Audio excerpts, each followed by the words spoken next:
If you're here watching this video, you're probably curious about the 3 lessons that I have learned in the first quarter of this year. Can you believe, first of all, that it's already April and 3 whole freaking months of 2022 have already passed? Like, kablam, done. But anyway, I wanted to record this video to give you guys a little bit of an update as well, and to share some of my lessons from the first 3 months of the year. Now, if anything in this video does resonate with you, or you're experiencing something very similar in your business, feel free to reach out to me and send me a message, DM me on Instagram. All my details are below, and we can get connected and let's chat, because this is what the journey is about. Okay, so one of the most important lessons I'm taking away from the first quarter of the year is the importance of slowing down to speed up. From, I would say, about like August to September last year, I actually stopped working with a one-on-one business coach, and I decided that I was going to intentionally trust myself. And this is something I have never done over the last 2 years in building my business. Actually, I'm not saying never. I mean, like, I haven't trusted myself fully to the extent where I hadn't felt that I needed to rely on a business coach or hire someone or join a program. And this is something that's very common. I'm not saying there's something wrong with it, but for me, over the last few months, since late last year to early this year, I really made that conscious decision that I was going to build my business from a place of exploration and self-trust. Now, as you know, what you do when you are trying to do it without having a coach, a process, a strategy, is you also open yourself up to the possibility of maybe slowing down how fast you access results, getting caught up in your own drama, getting hung up on overwhelm, all of those things. And so I expected all of those things to happen, but I lent into it. 2 really major things happened in my business over the last 3 months that I now see is the reason why I needed to slow down. The first one was I needed to slow down so that I could fall back in love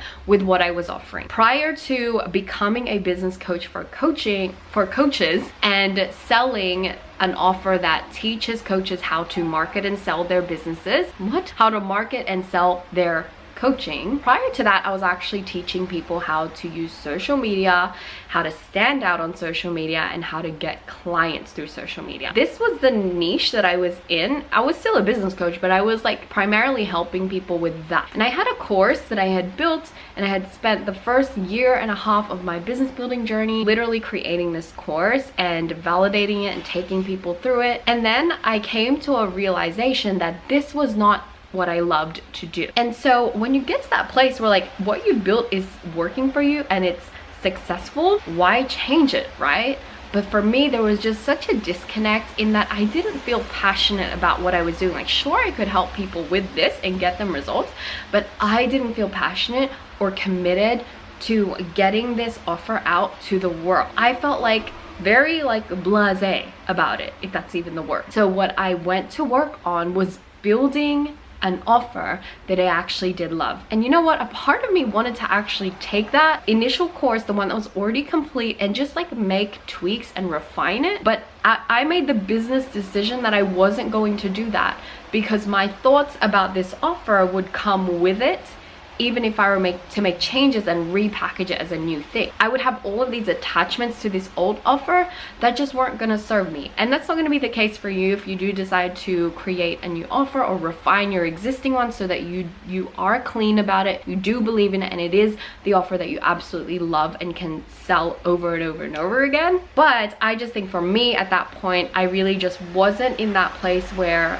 I felt good about that offer. So I intentionally took the next like 3-4 months of late last year and early this year to like build my concepts, to create the trainings, to create the course, and to create the container in which it would be held in. I created my client portal, I created a website for my community. We built out the learning material, the worksheets, the guidebooks, and the trainings, and all of the So it was a lot of work. I remember it feeling like this slow, long stretch and it just felt so endless. I had to remind myself in that time that this offer was what was going to be the thing that made me $1 million.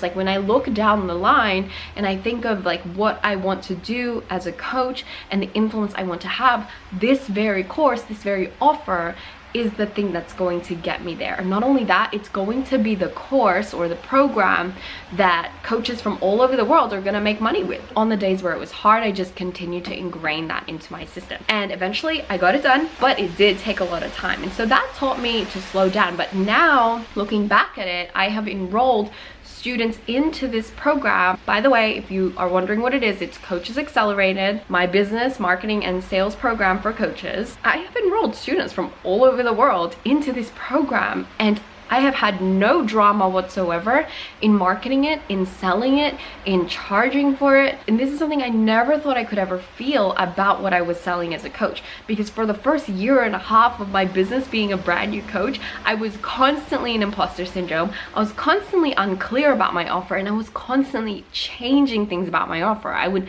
charge one thing one day and then change it the next day. I would have my bio as this one thing one day, and then it was another thing the next day. So there was just so much for me that like just shifted when I actually took the time to slow down and build something that I genuinely believe in. I knew that getting clear and getting really good at selling this one thing was going to be the breadwinner for me. This was going to be the moneymaker. So I made the decision in my business to close my one-on-one books, completely remove and tear down my original offer. Deciding to sell one thing is not easy, especially when you know you have so much to give to the world. Now, if you want to understand my framework for how I created an offer that I love, why there's so much clarity around it, what that's gonna do for your business and your selling ability, like definitely message me on Instagram and we'll have a chat about it, because there's a truck driving by. A lot of the drama for us when we're trying to sell and we're trying to get clients in for the first time is because we're not clear on our offer and we don't believe in our offering. This is literally the first work that we do inside of Coaches Accelerated. We don't start teaching you marketing or selling until you are 100% clean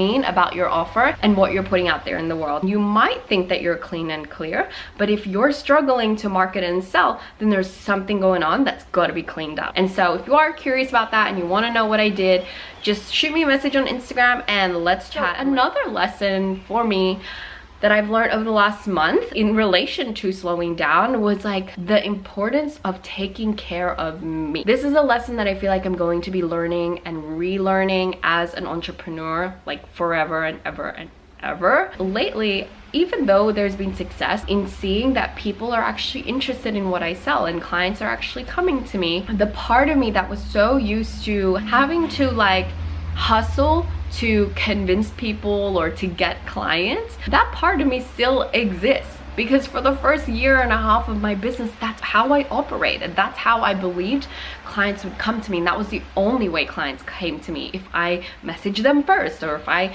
went and sent out DM. But I have realized that over the last 3 months in this first quarter of the year, I have done a lot less active outreach, and I've just like taken the pressure and the emphasis in my business activities off of having to do outreach. And that's when I realized that what I wasn't doing was taking care of myself. I was constantly on in my business, constantly scrolling through Instagram, constantly looking for opportunities to get clients, and what I wasn't doing was actually switching off. On the weekends, I would feel like I was not being productive enough, because when I'm scrolling leisurely on Instagram, my thought is maybe I can get a client right now, maybe I can post about my business. I didn't know how to detach from my business in that way, because I mean, as for most of us, we use social media on a personal level as well as a business level. When you're in that fear, scarcity, hustle, and worry that clients are never coming, it is hard to switch off, and it is really hard to feel like you can actually let it go and just trust that people can come. I'm not saying that work is easy or that it happens instantly the moment you decide that you're just gonna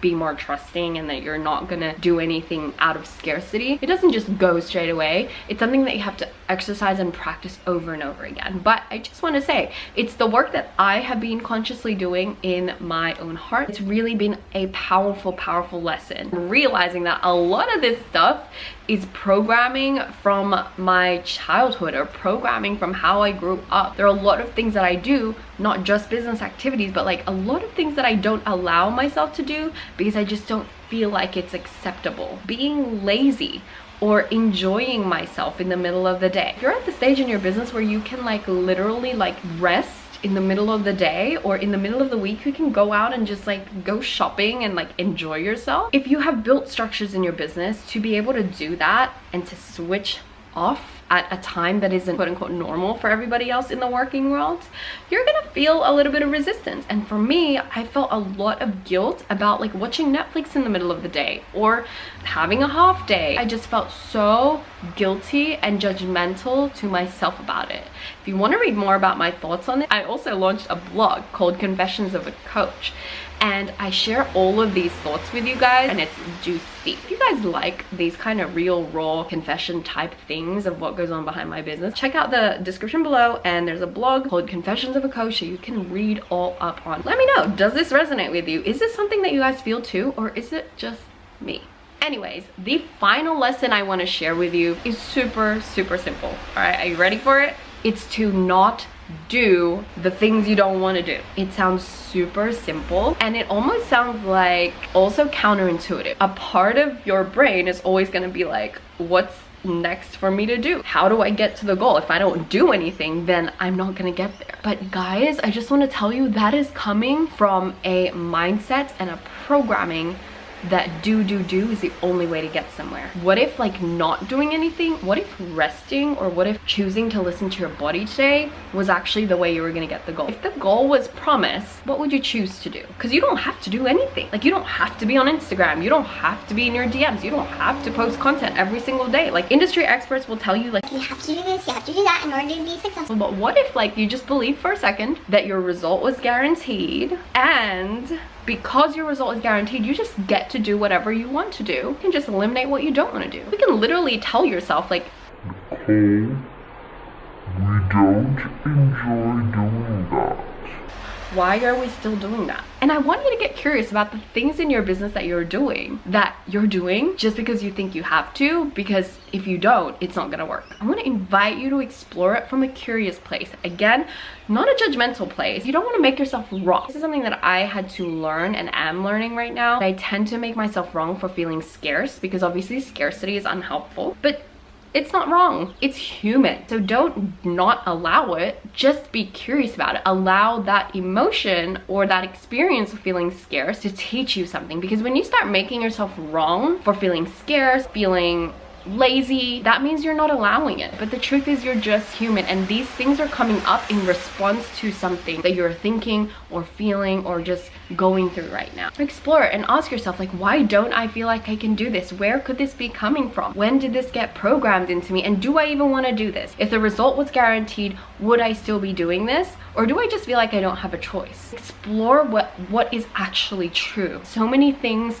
that I had made to be true. A really great example is like, I just thought clients couldn't come unless I talked to them in the DM. I was stuck on the thought that like, unless I talked to people in the DM, my tongue just malfunctioned for a sec. Unless I talked to people in the DM, that they weren't gonna work with me, like they weren't gonna sign because I didn't nurture them or I didn't build trust. I just had so much like narratives around that I just like felt like it was the truth, but it actually isn't. Clients came and have come and will come without me having to speak to them a single time in the DM before they buy. And you and I do it all the time. I do it all the time. Buy things from people that I've never directly spoken to. I don't speak to the CEO of, I don't know, what do I buy? The candles that I buy. I don't speak to the creators. I just engage with their marketing. I like the thing that they're selling me, and then I buy it. We buy things all the time where we don't have to be nurtured. If it's not helping you or serving you, then it's okay to let it go. That is my 3 lessons that I want to share with you that I've learned over the first 3 months of this year. Thank you for joining me today, and I hope that this video was helpful for you. If you liked it, like and subscribe and share the video with someone that you think it might be helpful for. I'll catch you guys soon.